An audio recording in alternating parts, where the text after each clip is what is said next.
હવે જુઓ જોસેફ પ્રિસ્ટલી કોણ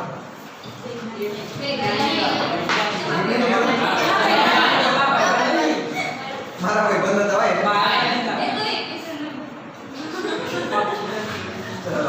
જુઓ આપણે વાત કરી રહ્યા હતા નિર્બળ એસિડના આયનીકરણ અચળાંકની. હવે જો સાબિત કરીએ આપણે આલ્ફા ચલે છે √1/c. તો ફરીથી આપણે એક ઉદાહરણ લઈ લઈએ. માની લો કે HX નિર્બળ એસિડ છે. HX શું છે? નિર્બળ એસિડ. ચલો એ આયનીકરણ પામશે H+ આયન અને X- આયન બનાવશે. બનાવી દીધો. હવે શરૂઆતમાં ધારો કે શરૂઆતમાં HX में લીધા C મોલ. કેટલા લીધા મેં? C મોલ લીધા. અથવા તો હું તમને એમ કહું છું કે મેં C મોલર HX નું દ્રાવણ લીધું. મેં HX કેટલા લીધા? C મોલર લીધા, દ્રાવણ બનાવ્યું. C મોલર HX હોય અને જો કદ 1 એકમ લેવામાં આવે તો પછી મોલ કેટલા થાય? C મોલ થઈ ગયા. બોલો કેમ? કારણ કે તમે સૂત્ર શું મૂકશો? મોલારિટી બરાબર મોલ ભાગ્યા કદ. કદ કેટલું? 1 લીટર લઈ લઈએ. કદ 1 લીટર લઈ લઈએ તો મોલારિટી બરાબર મોલ થઈ જાય. તો બોલો ખ્યાલ આવ્યો કે નહીં? તો મેં શરૂઆતમાં કેટલા મોલ લીધા? HX ના C મોલ લીધા. શરૂઆતમાં રાસાયણિક પ્રક્રિયા થઈ ના હોય, એમનું આયનીકરણ થયેલું ના હોય તો H+ ના 0 મોલ હશે, X- ના 0 મોલ હશે. હવે ધીરે ધીરે આ HX વિયોજિત થતો રહેશે, H+ આયન X- આયન બનતો રહેશે. થોડાક સમય પછી શું તપાસે? સંતુલન તપાસે. ચલો સંતુલન સ્થપાઈ ગયું તો સંતુલને H+ આયનના મોલ કેટલા હોય, X- આયનના મોલ કેટલા હોય? કોણ આપશે આનો જવાબ? જો 1 મોલ લીધો હોય તમે તો પછી H+ આયન કેટલો બનવાનો? આલ્ફા લીધો. 1 મોલ લીધો હોય તો અહીંયા કેટલો લીધો છે? C mall. તો કેટલો બનશે? C આલ્ફા બનશે. ત્રિરાશી મુક્ત આવડશે? બાજુમાં લખું? નહીં લખું? હા તો ડાયરેક્ટ યાદ રાખજો. 1 મોલ લો તો તમે આલ્ફા જેટલો મળે.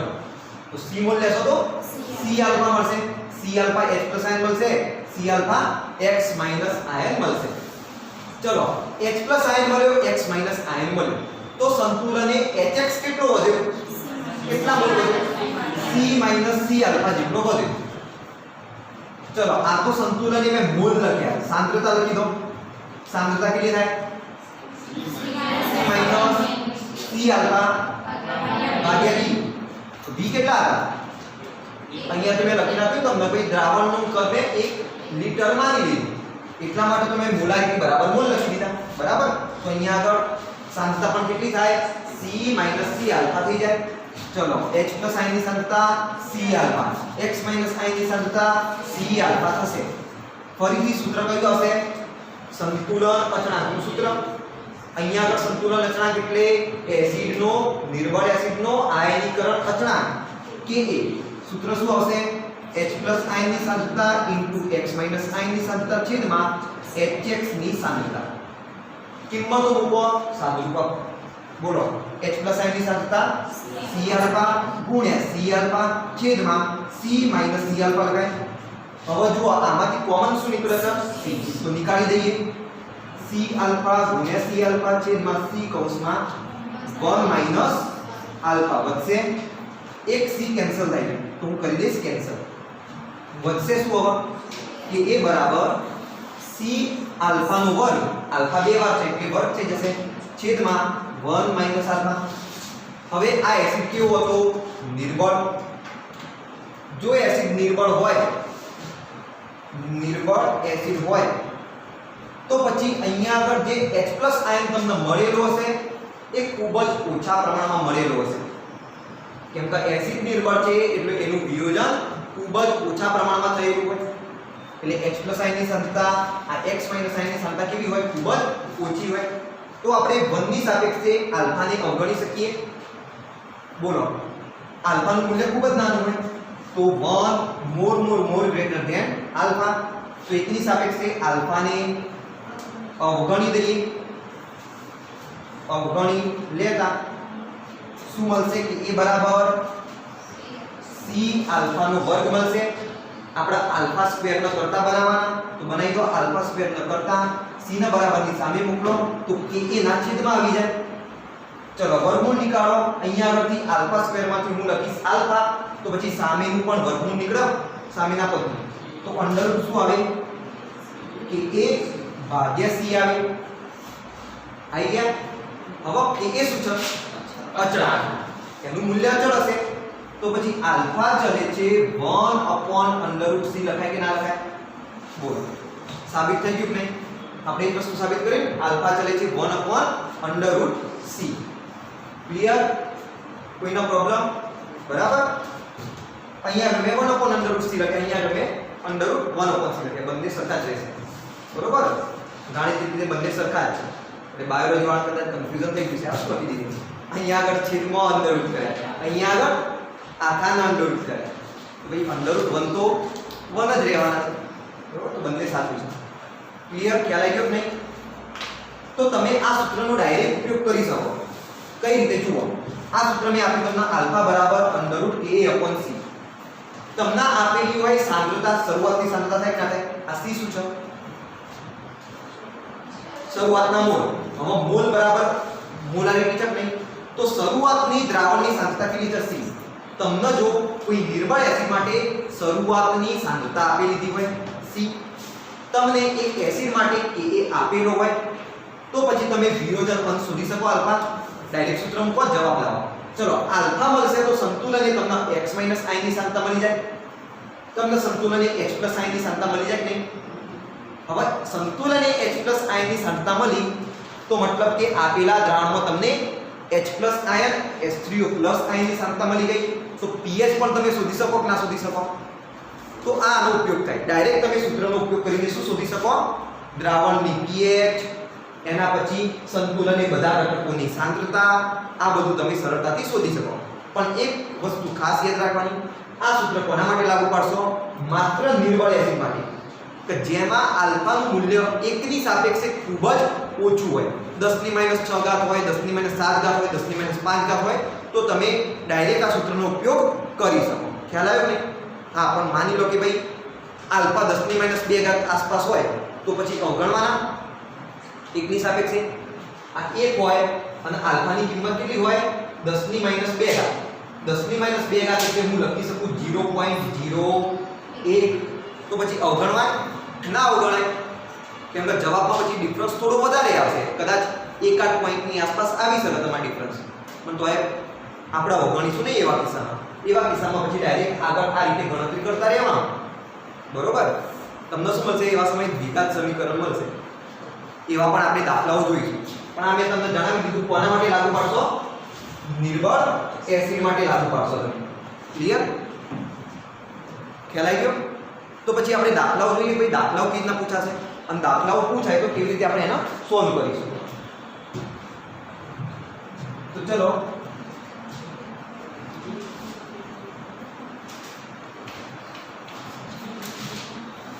આપણે એક ઉદાહરણ લઈએ.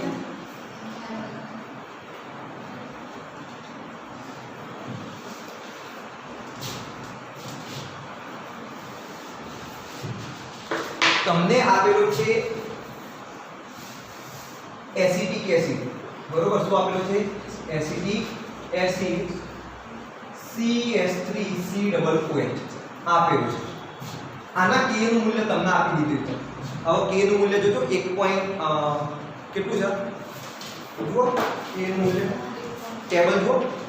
10 ની -5 ઘાત 1.74 ગુણ્યા 10 ની -5 ઘાત 1.74 ગુણ્યા 10 ની -5 ઘાત. યાદ ના રાખો, જરૂર નહીં. ચલો K નું મૂલ્ય તમને આપેલું છે અને તમને પૂછેલું છે. શું પૂછ્યું? કે તમે શોધો આયનીકરણ અંશ. એસિડનો આયનીકરણ અંશ અને સંતુલને H3O+ આયનની સાંદ્રતા ગણો. અને તમને શરૂઆતમાં એસિટિક એસિડની સાંદ્રતા આપી દીધેલી છે 0.1 મોલર એસિટિક એસિડ માટે, બરોબર? તો રકમ આ રીતે લખી દેજો. રકમ લખો, ચલો હું લખાવું એ પ્રમાણે ફટાફટ. હા તો કઈ વાંધો નહીં, જોઈ લો. 0.1 મોલર એસિટિક એસિડ માટે કે એ બરાબર 1.74 × 10⁻5 આપેલ છે. તો એસિડનો આયનીકરણ અંશ અને સંતુલનની H3O+ આયનની સાંદ્રતા ગણો, બરોબર? ક્લિયર? તો આ પ્રકારે માની લો કે તમને કોઈ એક દાખલો આપેલો છે. તો સંતુલને તમારે શું શોધવાનું છે? તો સાંદ્રતા. સંતુલને તમારે સાંદ્રતા શોધવી હોય તો તમારે આલ્ફાનું મૂલ્ય જોઈશે કે નહીં જોઈએ? આયનીકરણ અંશ. બોલો, તમને આપેલું શું છે? એક તો Ka આપેલું છે, બીજું C આપેલું છે. તો તમે શું કરશો? ડાયરેક્ટ સૂત્ર વાપરશો. સૂત્ર મેં તમને આપેલું છે, કયું? આલ્ફા બરાબર √Ka/C. આલ્ફા બરાબર √Ka/C. બોલો, K નું મૂલ્ય આપેલું, C નું મૂલ્ય આપેલું છે, તો તમને આલ્ફા મળી જશે, બરોબર? તો તમે ડાયરેક્ટ સૂત્રનો ઉપયોગ કરી શકો છો. ચલો, આલ્ફા મળી જાય તો પછી H+ આયનની સાંદ્રતા પણ મળી જાય, બીજા બધા ઘટકોની સાંદ્રતા પણ મળી જાય કે ના મળી જાય? આવડશે? એકદમ ઈઝી દાખલાઓ છે આના, પણ આમાં મજા નહીં આવે. આપણો મજા તો જે આપણે ટિપિકલ લાંબી રીતથી દાખલા ગણીએ એની મજા આવશે. આપણે રાસાયણિક પ્રક્રિયા લખવાની મજા આવશે. તો ચલો, રાસાયણિક પ્રક્રિયાથી જ આપણે આગળ વધીએ. રાસાયણિક સંતુલનમાં, આયનીય સંતુલનમાં તમે શું કરતા હતા? તમે રહેતા તમારું પ્રક્રિયક CH3COOH. બોલો, આનું આયનીકરણ થાય તો શું મળે? H+ આયન અને CH3COO- આયન મળે. શરૂઆતમાં આપણે લઈ લઈએ. શરૂઆતમાં CH3COOH ધારો કે કેટલા છે? C mall. અહીંયા આપણે તમને મોલારિટી આપી છે, તો આપણે તમે ધારો કે કદ કેટલું છે? 1 લિટર. કેમ કદ તમે ધારી લીધું? કારણ કે અહીંયા આગળ બધા ઘટકોના છેદમાં કદ તો સરખું જ રહેવાનું દ્રાવણનું, એટલે તમે આવું કરી શકો. જેવું તમે રાસાયણિક સંતુલનમાં કરતા હતા એવું ને એવું. અને જો તમારે આ સ્ટેપ લખવું ના હોય, બરોબર, તમારે દાખલા તરીકે મોલ ના લખવાનું, તમારે શું લખવું હોય? મોલારિટી લખવું હોય. તો તમે ઉદાહરણમાં જોજો, ઉદાહરણમાં ડાયરેક્ટ શું લખેલું છે? અહીંયા આગળ સાંદ્રતા લખેલી છે, એમને મોલ લખેલા નથી. તમે રાસાયણિક સંતુલનના દાખલા જોયા છે, એના સિવાય આયનીય સંતુલનના દાખલા જુઓ તો એમને ડાયરેક્ટ તમને શું લખીને આપ્યું છે? સાંદ્રતા. તો તમારા બુક પ્રમાણે જો ડાયરેક્ટ સાંદ્રતા લખવી હોય તો પણ કંઈ વાંધો નથી, પણ ખરેખર ગણતરી મોલના હિસાબે કરવી જોઈએ. ખ્યાલ આવ્યો? કોના આધારે કરવી જોઈએ? મોલના આધારે.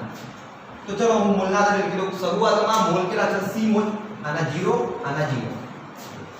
આપણે તો સંતુલને જોઈએ છે, તો ધારો કે સંતુલને H+ કેટલા આયન મળ્યો? H+ આયન કેટલો મળેલો હશે? C alpha. એકમાંથી આલ્ફા જેટલો વિયોજિત થાય એટલે આલ્ફા જેટલો બને. તો C મોલમાંથી કેટલો વિયોજિત થાય? C આલ્ફા જેટલો. તો H+ આયન કેટલો મળ્યો? C alpha. CH3COO- આયન કેટલો મળ્યો? C alpha. તો એસિટિક એસિડ કેટલો વધ્યો? અવિયોજિત acetic acid C - C alpha જેટલો વધ્યો. તો આ તો મોલ લખે. ચલો, સાંદ્રતા પણ કેટલી રહેવાની? એટલી રહેવાની, કેમ કે કદ તો 1 લિટર જ છે. તો અહીંયા હું લખી દઉં C - C આલ્ફા મોલર. અહીંયા આગળ C આલ્ફા મોલર, અહીંયા આગળ C આલ્ફા મોલર. ક્લિયર? ચલો, સૂત્ર શું આવશે? એસિડનો આયનીકરણ અચળાંક Ka બરાબર H+ આયનની સાંદ્રતા CH3COO- આયનની સાંદ્રતા છેદમાં CH3COOH એસિડની સાંદ્રતા. ક્લિયર? તો બધાના મૂલ્યો મૂકી દો તમે. H+ આયનનું મૂલ્ય કેટલું? C આલ્ફા ગુણ્યા C આલ્ફા છેદમાં C - C આલ્ફા. હવે આમાંથી C કોમન શું નીકળે? C. હું નીકાળી દઉં ડાયરેક્ટ. તો હું ડાયરેક્ટ લખી દઉં C કૌંસમાં 1 - આલ્ફા. C કેન્સલ થશે, બરોબર? C આલ્ફા સ્ક્વેર ભાગ્યા 1 - આલ્ફા. હવે તમને ખબર છે ભાઈ, આનો જે Ka છે કેટલો છે? 1.74 × 10⁻5. Ka નું મૂલ્ય ખૂબ જ નાનું, એનો મતલબ કે એસિડ ખૂબ જ ઓછા પ્રમાણમાં વિયોજિત થયેલો હશે, એટલે કે H+ આયનની સાંદ્રતા કેવી હોય? ખૂબ જ ઓછી હોય. તો આપણે શું કરીશું? 1 ની સાપેક્ષે આલ્ફાને અવગણી દઈશું, કેમ કે અહીંયા આગળ આલ્ફાનું મૂલ્ય ખૂબ જ નાનું આવશે. તો હું લખી દઉં નિર્બળ એસિડ માટે more greater than alpha. તો alpha ને આપણે અવગણી દઈએ તો શું આવશે કે a બરાબર c alpha નો વર્ગ આવશે. તો ફરી પાછું તમને એ સૂત્ર મળી જશે alpha બરાબર √a/c મળી ગયું એના એ સૂત્ર. હવે આવું કેમ ટિપિકલી ગણતરી કરાવી, આવી ગણતરી કરશો તો કે ભૂલ પડવાના ચાન્સીસ થશે નહીં. ચલો આલ્ફા શોધવાનો તો કિંમતો મૂકો, જવાબ લાવો, ફટાફટ કેન્સલ કરો. k નું મૂલ્ય મૂકો 1.74 ગુણ્યા 10 - 5 છેદમાં c કેટલા છે 0.1 તો મૂકી દો 0.1. જુઓ 0.1 એટલે 1 ના છેદમાં 10 થાય, છેદનો છેદ અંશમાં જશે તો હું ઉપર 10 વડે ગુણી દઉં તો 17.4 ગુણ્યા 10 - 5. એક કામ કરો અહીંયા આગળ 1.74 રહેવા દો, 10 ની -5 ઘાત ને 10 વડે ગુણી દો એટલે 10 ની -4 ઘાત થઈ જાય. તો ઈઝીલી તમે વર્ગમૂળ નીકાળી શકો. 10 ની -4 ઘાત નું વર્ગમૂળ કેટલું થાય 10 ની -2 ઘાત થશે અને 1.74 નું વર્ગમૂળ કેટલું થાય 1.31. ઓકે તો ચલો આલ્ફા મળશે તમને 1.31 ગુણ્યા 10 ની -2 ઘાત એટલે કે લખવું હોય તો 0.0131 મળે છે. તો તમે વિચારો 1 મોલ જ્યારે તમે એસિટિક એસિડ લો ને તો 1 મોલ માંથી કેટલો વિયોજિત થાય 0.0131 મોલ જ વિયોજિત થાય. બોલો કેટલું ઓછું મૂલ્ય. બાકીનો મોટા ભાગનો એસિટિક એસિડ દ્રાવણના એમના એમ પડેલો હશે. તો આ તમને શું મળ્યો આલ્ફા. ક્લિયર? સમજ પડી ગઈ? આલ્ફા મળી ગયો. ગણતરી સાચી કરી દીધી. હા બરોબર. ચલો આલ્ફા મળ્યો. હવે શું શોધવાનું કીધું બચ્ચા બીજું આયનીકરણ અંશ એ તો શોધી દીધો. H3O આયન ની સાંદ્રતા. બોલો H3O આયન ની સાંદ્રતા કેટલી છે? H3O આયન ની સાંદ્રતા બરાબર શું લખાય? H3O દેખાય છે તમને? H એ જ H3O તો કેટલા છે? C alpha. બોલો C કેટલા છે? 0.1. આલ્ફા કેટલા? 1.31 ગુણ્યા 10 ની -2 ઘાત. તો 0.1 એટલે 10 ની -1 ઘાત લખાય. 10 ની -1 ઘાત ગુણ્યા 10 ની -2 ઘાત એટલે શું આવશે 1.31 ગુણ્યા 10 ની -3 ઘાત આવશે. તો આ શું મળી તમને H3O આયન ની સાંદ્રતા મળી. હું એક સ્ટેપ આગળ જઉં. હું તમને એમ પૂછું કે આપેલા દ્રાવણની pH શોધો. તો તમે શું મૂકશો pH બરાબર -log10 H3O આયન ની સાંદ્રતા. તો pH કેટલી મળશે -log10 1.31 ગુણ્યા 10 ની -3 ઘાત. ચલો પહેલા તમે 1.31 નો log લઈ લો, એના પછી તમે 10 ની -3 ઘાત નો log લઈ લો. 10 ની -3 ઘાત નો માઈનસ લોગેરિધમ કેટલો આવશે 3 આવી જશે. ચલો હું અલગ અલગ લખી દઉં તો તમને ખ્યાલ આવી જાય. 1.31 વત્તા -log 10 ની -3 ઘાત. ચાલો જવાબમાં ડાયરેક્ટ કહી દો. પહેલા આનો જવાબ કેજો 1.31 નો log કેટલો આવ્યો 0.1139 થાય. માની કરો 1.31 નો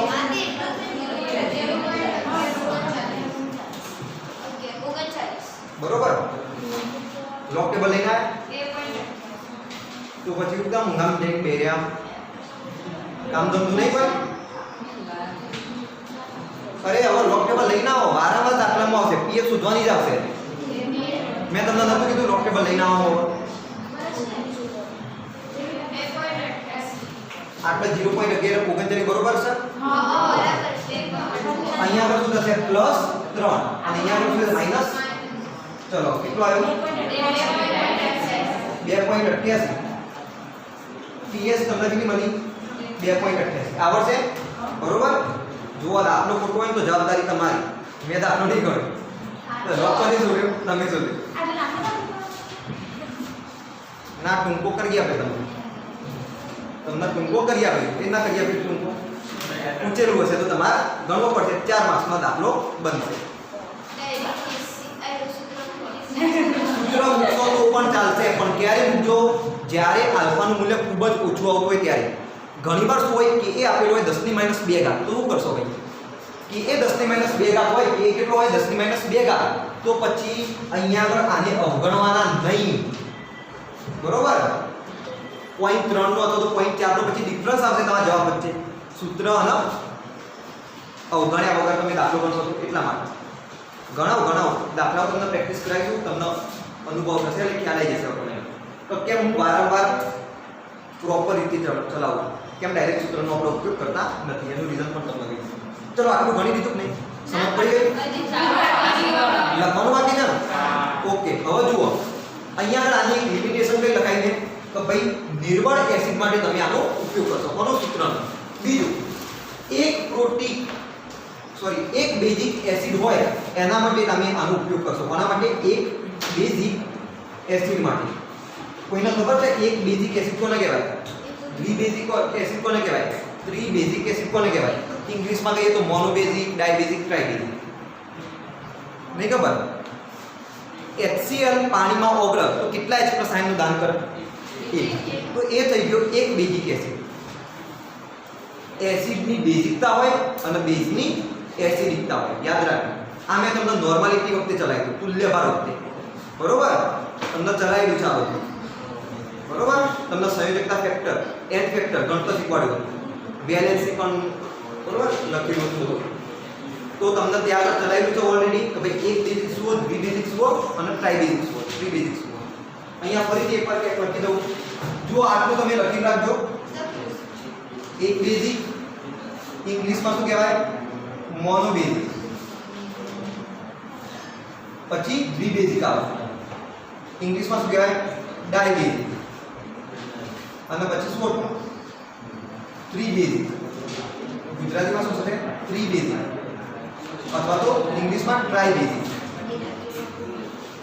HCl જ્યારે પાણીમાં ઓગળશે તો એક H+ આયનનું દાન કરશે એટલે એને શું કીધું એક બેઝિક એસિડ કોઈ પણ એસિડ જલીય દ્રાવણમાં કેટલા H+ આયન દાન કરે છે એના આધારે તમે એને એક બેઝિક દ્વિબેઝિક ત્રિબેઝિક ની અંદર વિભાજિત કરી શકો H2SO4 શેમાં આવે દ્વિબેઝિકમાં આવે કેમ કારણ કે કેટલા H+ આયનનું દાન કરે 2 મોનોબેઝિક એકનું દાન કરે ટ્રાઇબેઝિક હોય તો 3 નું દાન કરે બરોબર દ્રાવણમાં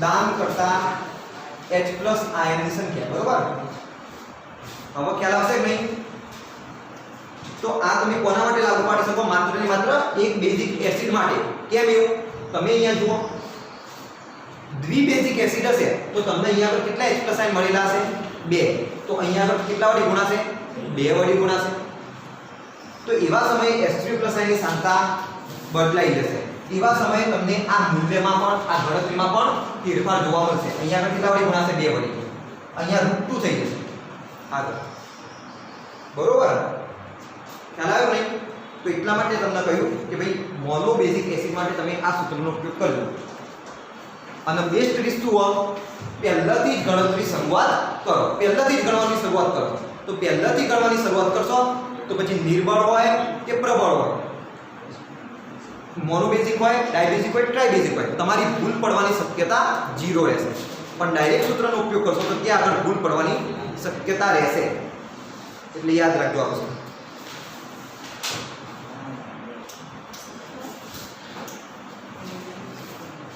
7.18 જુઓ કોઈ જો 7.18 તમને શું કહ્યું છે HF નો આયનીકરણ અચળાંક 3.2 × 10 - 4 છે કેટલો છે HF નો આયનીકરણ અચળાંક મુદ્દા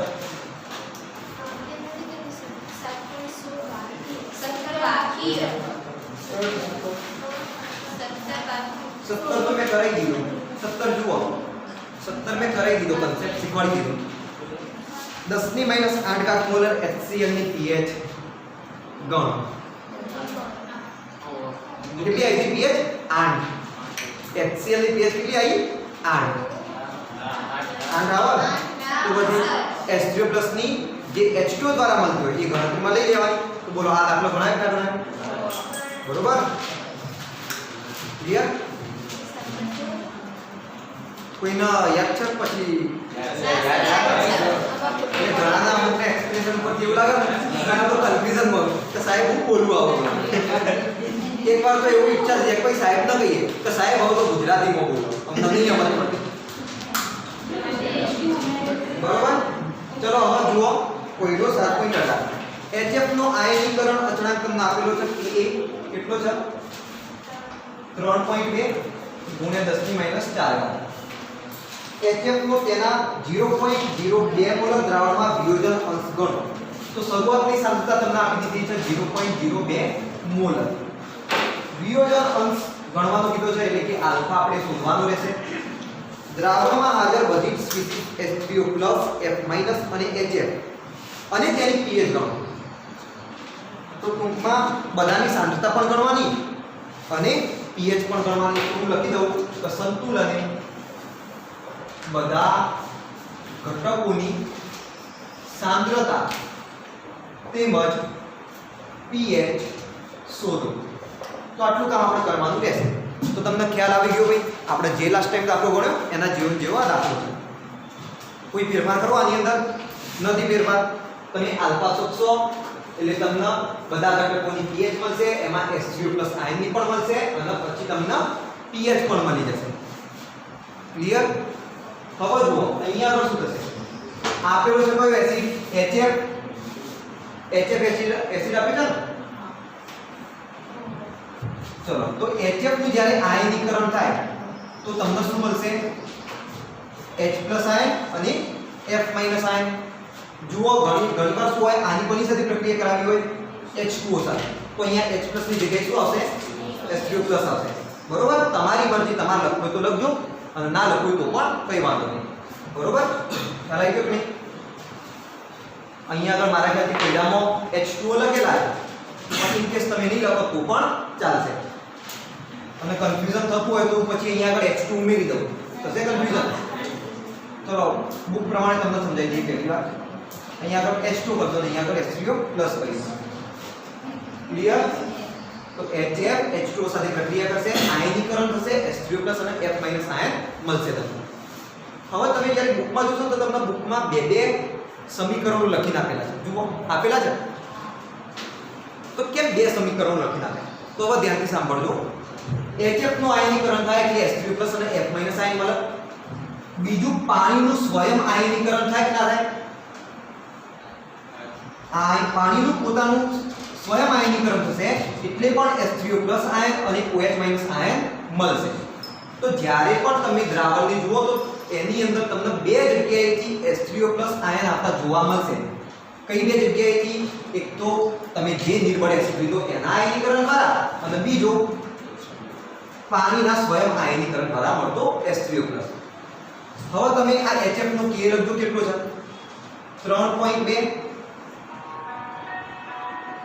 3.2 ગુણ્યા 10 ની -4 અને આ જે પાણીનું સ્વયં આયનીકરણ થયું તો એનો શું હતો આયનીકરણ અચળાંક Kw એ કેટલો હોય 10 ની -14 બરોબર હવે તમે કમ્પેર કરો કે ભાઈ કોનામાંથી વધારે H3O+ આયનો મળતા હશે તમને કોનામાંથી વધારે H3O+ આયન મળે બોલો HF ના આયનીકરણ જે પણ H3O+ આયન મળશે એ વધારે હશે જ્યારે અહીંયા આગળ કેવા હશે ખૂબ જ ઓછા હશે અહીંયા આગળ 10 ની -7 ની આસપાસ મળે જ્યારે અહીંયા આગળ તમને થોડા વધારે મળશે તો પછી 10 ની -7 મૂલ્ય H3O+ આયન ખૂબ જ નાનું મૂલ્ય કહેવાય તો પછી આની સાપેક્ષે એને આપણે અવગણી દઈશું એટલે તમે જોયું હોય તો લાસ્ટ દાખલાની અંદર આપણે આવી કોઈ રાસાયણિક સમીકરણ લખ્યું આવી કોઈ પ્રક્રિયા તમને મેં શીખવાડી લાસ્ટ સમીકરણમાં કેમ કારણ કે આપણે પાણીનું આયનીકરણ અવગણી દઈએ છીએ આપણે એને ગણતરીમાં લેતા નથી કેમ કારણ કે પાણી દ્વારા જે પણ H3O+ આયન મળશે એ ખૂબ જ ઓછો હશે એની સાપેક્ષે જે નિર્બળ એસિડ હશે એ નિર્બળ એસિડના આયનીકરણ દ્વારા મળતો H3O+ આયન કેવો હશે વધારે ખ્યાલ આવી ગયો કે એટલે પછી આની અંદર સરવાળો કરવાનો કોઈ મતલબ રહેશે નહીં માની લો કે આ 1 હોય તો આ કેટલો હોય 0.001 તો 1 + 0.001 કેટલા થાય 1.001 થાય એ 1 ની બરાબર જ કહેવાય ખ્યાલ આવે એટલે કદાચ તમે બુકની અંદર જુઓ તો તમને બુકની અંદર આવા બે સમીકરણો લખીને બતાવેલા છે અને તમે ડાયરેક્ટ આયનીકરણ અચળાંકના મૂલ્ય પણ જોઈ શકો છો અહીંયા આગળ 10 ની 4 ઘાત અહીંયા આગળ 10 ની માઈનસ 14 ઘાત તો કે એ ખૂબ જ મોટા છે કેડબલ્યુ કરતા એટલા માટે આ પ્રક્રિયાને આપણે ધ્યાનમાં લઈશું નહીં ખ્યાલ આવી ગયો નહીં કન્ફ્યુઝન રહેશે હવે તો કેમ બે પ્રક્રિયાઓ આપી તમને કારણ કે બે H3O+ આયનો તમને મળતા હતા એટલા માટે તો હું સાફ કરી દઉં જરૂર નથી આની આપણે ગણતરીમાં લેવાની નથી તો આપણે એની જરૂર પડશે નહીં હવે ક્લિયર તો બુકમાં જોઈ લેજો બુકમાં પણ તમને સમજાવેલું છે તો કન્ફ્યુઝન રહેશે નહીં હવે તમને કે કેમ આવું કર્યું અને કેમ આપણે ડાયરેક્ટ દાખલો ગણ્યો તો હવે ચલો આપણે આગળ દાખલો ગણીએ તો અહીંયા તમે જુઓ HF ને તમે પાણીની અંદર ઓગાળ્યો એટલે H3O+ આયન અને F- આયન મળ્યું શરૂઆતમાં આપણે HF કેટલો લીધો શરૂઆતમાં HF આપણે 0.02 મોલર લીધો તો એના મોલ પણ કેટલા થશે 0.02 ધારો કે દ્રાવણનું કદ 1 લિટર છે તો હું લખી દઉં 0.02 મોલ તો H3O+ કેટલા હોય 0 F- આયનના મોલ કેટલા હોય 0 શરૂઆતની વાત કરું છું શરૂઆતમાં તો 0 છે બરાબર ચલો સંતુલન કેટલા હશે 1 મોલ HF માંથી મળતો H3O+ આયન કેટલો આલ્ફા તો 0.02 મોલ માંથી મળતો H3O+ આયન કેટલો 0.02 ગુણ્યા આલ્ફા ચલો અહીંયા આગળ ડાયરેક્ટ મૂલ્ય લખું પછી સી લઈને ગણતરી કરું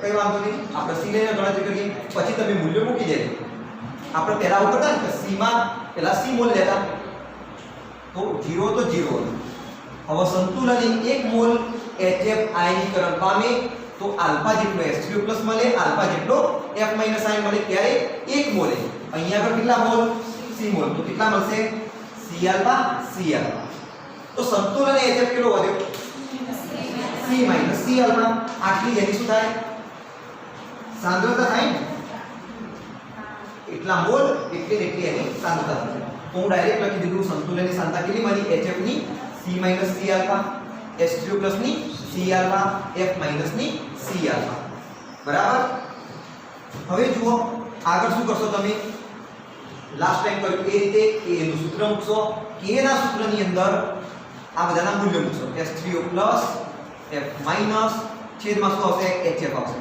હવે H2O ગણતરીમાં લેવાના નથી લેવાના કારણ કે પાણી શુદ્ધ દ્રાવક હોય એની સાંદ્રતામાં કોઈ ફેરફાર થાય નહીં તો ગણતરીમાં લેવાની જરૂર નથી ચલો મૂલ્ય મૂકી દો કે A બરાબર H3O+ કેટલા C આલ્ફા ગુણ્યા F- કેટલા C આલ્ફા છેદમાં HF કેટલા C આલ્ફા આમાંથી C કોમન નીકળશે તો શું આવશે C આલ્ફા સ્ક્વેર ભાગ્યા 1 આલ્ફા આવશે કે A બરાબર આવું થાય કેટલા થાય હવે તમે શું કરશો આલ્ફાને અવગણી દેશો તો જુઓ આલ્ફાને તમે અવગણી પણ શકો અથવા તો તમારે અવગણવા ના હોય તો પણ તમારે ચાલે એ રીતે પણ તમે ગણતરી કરી શકો હવે તમે વિચારો તમે જો અવગણશો નહીં તો તમારી ગણતરી કોમ્પ્લિકેટેડ થઈ જશે તો કયા કિસ્સામાં અવગણવાનું કયા કિસ્સામાં અવગણવાનું નહીં હું તમને કહી દઉં જો કે એ તમને આપેલા હોય 10 ની -5 ઘાત અથવા એનાથી ઓછા તો તમારે શું કરી દેવાનું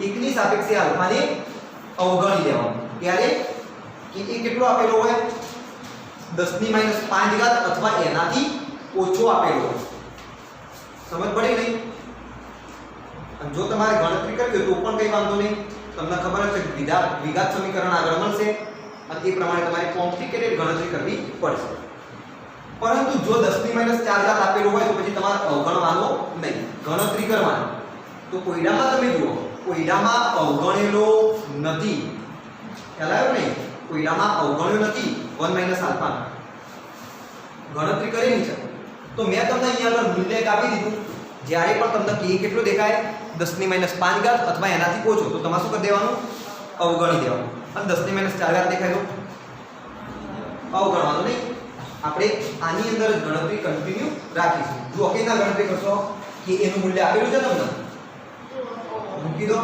c આપેલા છે મૂકી દો આલ્ફા સ્ક્વેર ના આપણે શોધવા પડશે તો ચલો ગણતરી કરીએ આગળ કે એ કેટલા આપેલા છે 3.2 ગુણ્યા 10 ની -4 બરાબર c કેટલા આપેલા છે 0.02 અને આલ્ફા સ્ક્વેર છેદમાં 1 માઈનસ આલ્ફા છેદના પદને બરાબરની સામે લઈ જાઓ તો શું થાય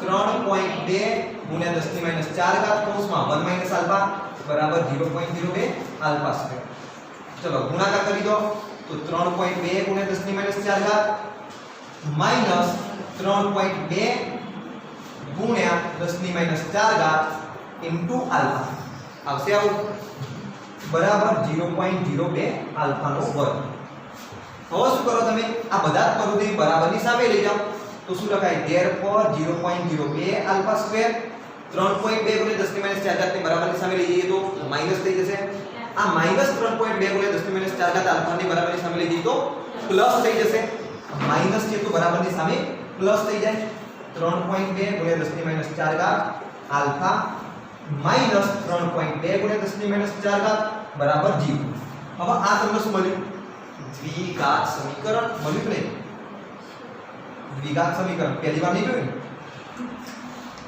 આ સમીકરણને તમે કોની સાથે સરખાવો કોઈ કહેશે મને મારે સરખાવવું હોય તો a આલ્ફા સ્ક્વેર વત્તા b આલ્ફા વત્તા c બરાબર 0 સાથે સરખાવાય અહીંયા આગળ આલ્ફા સ્ક્વેર અહીંયા આગળ આલ્ફા સ્ક્વેર તો a બરાબર કેટલા બન્યા 0.02 આલ્ફા આલ્ફા તો b બરાબર કેટલા થયા સ્મોલ b કર દો 3.2 ગુણ્યા 10 ની માઈનસ 4 અહીંયા આગળ c તો આ આખું પદ શું આવશે c આવશે કેટલું આવશે આખું પદ એટલે માઈનસ સાથે આવશે કેમ કે અહીંયા આગળ હું માઈનસ અંદર ગણું તો 12 શું આવે પ્લસ આવે તો ખબર પડશે કે નહીં તો c કેટલા આવશે -3.2 ગુણ્યા 10 ની માઈનસ 4 હંમેશા યાદ રાખજો પ્લસ c સાથે સરખાવવાનું અહીંયા આગળ સૂત્રને જોઈને માઈનસ c ના કરતા હતા નહીં તો તમારો જવાબ કેવો ખોટો બરાબર યાદ રહેશે હવે ચલો દ્વિઘાત સમીકરણનો ઉકેલ તમે કેના મેળવશો જે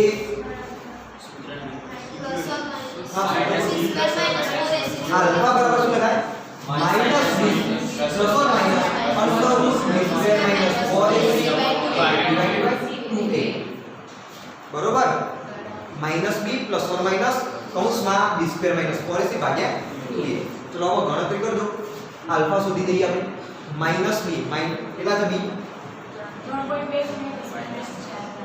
માઈનસ 3.2 ગુણ્યા 10 ની માઈનસ 4 ઘાત પ્લસ ઓર માઈનસ માઈનસ તો હશે ને આગળ b સ્ક્વેર એટલે આનો વર્ગ તો 3.2 ગુણ્યા 10 ની માઈનસ 4 ઘાત નો વર્ગ માઈનસ 4 એ કેટલા છે 0.02 અને c કેટલા છે 3.2 ગુણ્યા 10 ની માઈનસ 4 ઘાત માઈનસ 4 અને છેદમાં શું આવશે 2a આવશે 2 ગુણ્યા a એટલે 2 ગુણ્યા 0.02 કેટલા થાય 0.04 બોલો કોણ કરશે ગણતરીઓ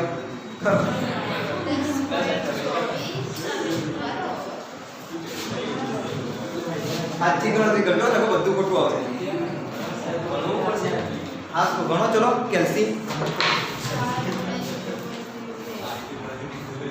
પેલા ચલો આ ભૂતકાળની ગણતરી પહેલા કરો તમે આલ્ફા બરાબર કેટલા થશે -3.2 ગુણ્યા 10 ની માઈનસ 4 ઘાત પ્લસ ઓર માઈનસ કૌંસમાં શું આવશે 3.2 ગુણ્યા 10 ની માઈનસ 4 ઘાત નો વર્ગ કરજો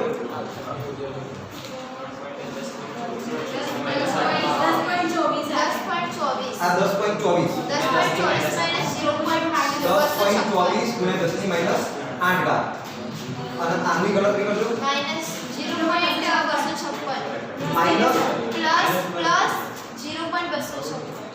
પ્લસ 0.256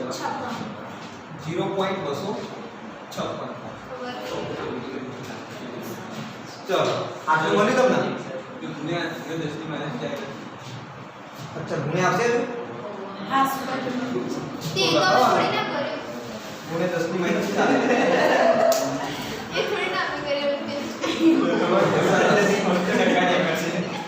બરોબર આવ્યું હવે જો અહીંયા આગળ 10 ની માઈનસ 8 ઘાત અહીંયા આગળ 10 ની માઈનસ 4 ઘાત એ બંનેનો સરવાળો થાય ના થાય સરવાળો કરવા માટે 10 ની ઘાતાંકના પદો કેવા હોવા જોઈએ સરખા હોવા જોઈએ તો સરખા કરી દો આ બંને પદો નથી ના કરશો તો અહીંયા આગળ હું શું કરી દઉં 0.256 ની જગ્યાએ 2560 લખી દઉં તો ચાલે.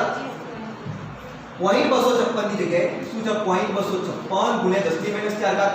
તો હું અહીંયા આગળ 0 મૂકીને ત્યાં આગળ પોઈન્ટ લાવી દઉં તો શું આવશે 2560. 4 પોઈન્ટ જમણી તરફ કાપ્યા તો ઉપર શું આવશે 10 ની માઈનસ 8 થઈ જશે.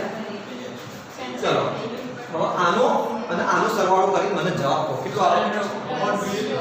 સર ઉપરવાનો કરી દઈએ 10 ની માઈનસ 8 ના 4 તો એ ચાલે. તો 4 ને તો એ ચાલે. હા લખો લખો. પણ હું ડાયરેક્ટ અહીંયા આગળ લખી દઉં તમે જવાબ તો હું ડાયરેક્ટ અહીંયા મૂકી દઉં ઉપર. ઝડપથી કહો કેટલો આવે.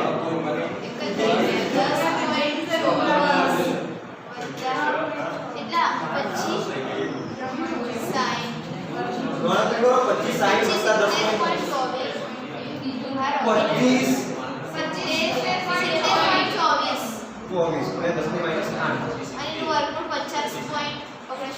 50.69 ઓકે સરસ. શું હશે 50.69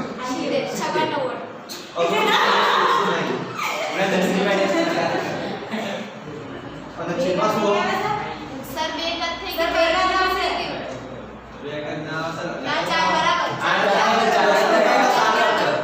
અહીંયા તેના પર 10 ની માઈનસ 8 રાખજો બરોબર. ગણતરીમાં ભૂલો ના કરાવો. ચલો હવે આ બંનેનો તમે શું કરશો બે ભાગ પાડશો. એકમાં થશે બાદબાકી બીજામાં થશે સરવાળો. ચલો બે ભાગ પાડી દો.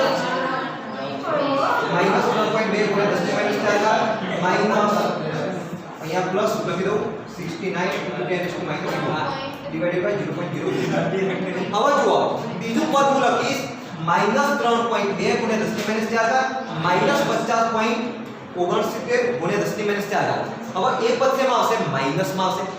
ક્યારે આલ્ફા માઈનસમાં હોય ના હોય તો અહીંયા હું લખી દઉં કે ઋણ મૂલ્ય શક્ય નથી બરોબર.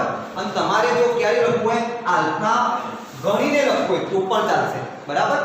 ચલો હવે ગણતરી કરો બાદબાકી થશે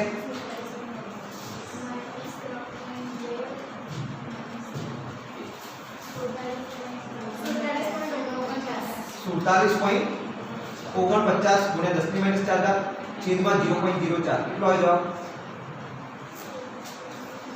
હવે જો સિમ્પ્લિફાઈ કરીએ આપણે આ 4 ગુણ્યા 10 ની માઈનસ 2 ઘાત લખાય તો પોઈન્ટ ઓટોમેટિક બધા ઉડી જશે. 4 ગુણ્યા 10 ની માઈનસ 2 ઘાત લખાય મેં લખી દીધા 4 ગુણ્યા 10 ની માઈનસ 2 ઘાત કેટલો આવે જવાબ 11.87 ગુણ્યા 10 ની માઈનસ 2 ઘાત આટલો તમારો જવાબ આવશે બરોબર. એટલે કે 0.1187 આલ્ફા કેટલો આવ્યો 0.1187 લખાય. હવે 0.1187 એટલે 0.12 ના લખાય. એટલે તમારો એપ્રોક્સિમેટલી લખવું હોય તો આલ્ફા બરાબર કેટલો થઈ ગયો 0.12 થઈ ગયો બરોબર. બધાએ ગણતરી કરી સાચી કરીશ તો બધા પોતાના શાબાશી આપી દેજો બરાબર. 0.12 અહીં કે જવાબ આલ્ફા તમને મળ્યો. બાજુમાં શું લખી દેશો ઋણ મૂલ્ય શક્ય નથી એટલે તમારું શક્ય આલ્ફાનું મૂલ્ય કેટલું 0.12. આલ્ફા તમને મળ્યો તો H3O sin ની સંતા મળી જાય કેટલી થાય C આલ્ફા. તો ગણો C આલ્ફા કેટલી મળી H3O sin ની સંતા C આલ્ફા બરાબર 0.12 ગુણ્યા શરૂઆતની સંતા 0.02 ગુણ્યા 0.12 કેટલો આવ્યો જવાબ કેટલો આવે 2.4 આનો 2.4 આવે. અચ્છા 10 ની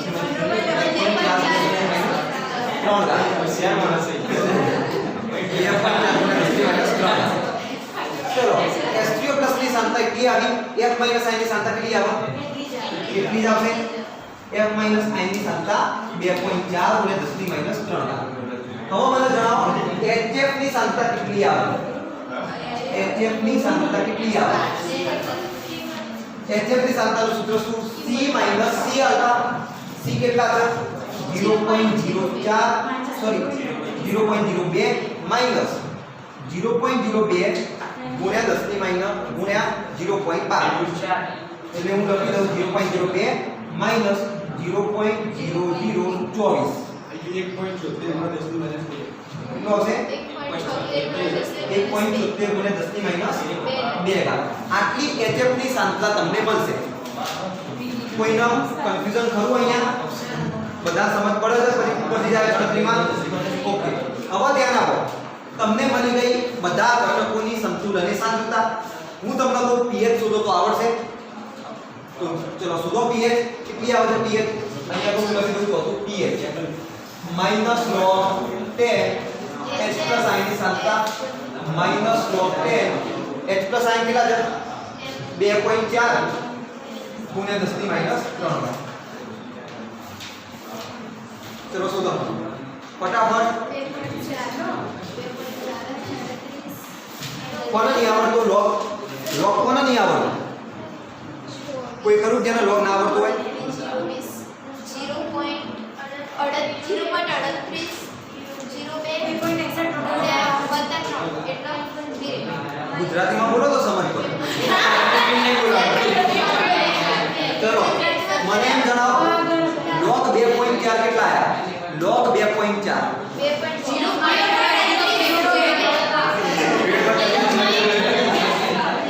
એક બોલો તો ખબર પડે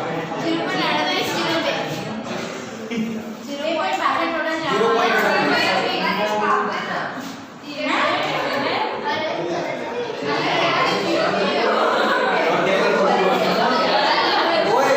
ખબર નહીં પડતી એક જણને બોલી ખબર નહીં પડતી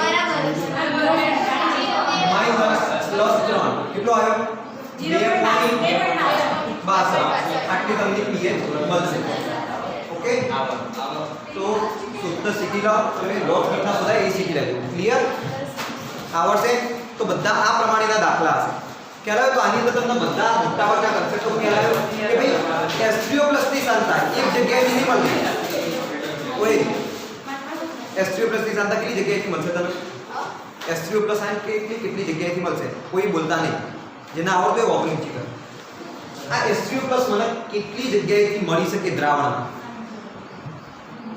બોલતા નહીં જેને આવડતું હોય ઓપનિંગ ચીકર તારું બોલવાનું પહેલા કેટલી જગ્યાએથી મળે હાલત ચલાય તો આવડતું પહેલા આની પહેલી પ્રક્રિયા પછી બીજી પ્રક્રિયા H2O + H2 વાળી લખી હતી ને એમાંથી મળશે સાચું બોલ H3O+ એવું કોઈ બોલે છે સર શું ખબર નહીં બે સમીકરણની H3O+ સરસ બે જગ્યાએથી તમને મળી શકે પણ પહેલામાંથી H2O ના આયનીકરણ દ્વારા ખૂબ જ ઓછા પ્રમાણમાં મળે એટલે એને આપણે ગણતરીમાં લઈશું નહીં એકલા નિર્બળ એસિડની ગણતરી કરીશું તો નિર્બળ એસિડની ગણતરી બધા માટે આ રીતે કરવાની હવે એક તમને બેસ્ટ વસ્તુ કહું જેવું નિર્બળ એસિડમાં થયું કોપી ટુ કોપી શેમાં થશે નિર્બળ બેઝમાં કોઈ ચેન્જ નહીં આવે કોપી ટુ કોપી મતલબ આવું ના આવું તમે સમીકરણ લખશો OH- આયન મળશે તમે એના માટે Kb વ્યાખ્યાયિત કરશો Kb નું સૂત્ર લખશો Pkb નું સૂત્ર લખશો બધું આના હશે કોપી ટુ કોપી કોઈ ચેન્જ નહીં બરોબર તો મસ્ત રીતે નિર્બળ એસિડ તૈયાર કરી દો એના રિલેટેડ આ દાખલાઓ ગણી લો આના સિવાય પણ સ્વાધ્યાયની અંદર બીજા દાખલાઓ આપેલા છે તો તમે પ્રેક્ટિસ કરો જેટલી પ્રેક્ટિસ કરશો એટલો તમને વધારે ખ્યાલ આવશે તમને અનુભવ થશે કે કઈ કઈ રીતના દાખલાઓ પૂછાય તો બધામાં સેમ મેથડ હોય છે કોઈનામાં પણ અલગ મેથડ હોતી નથી આવડશે કોઈને ક્વેરી આવો ઓકે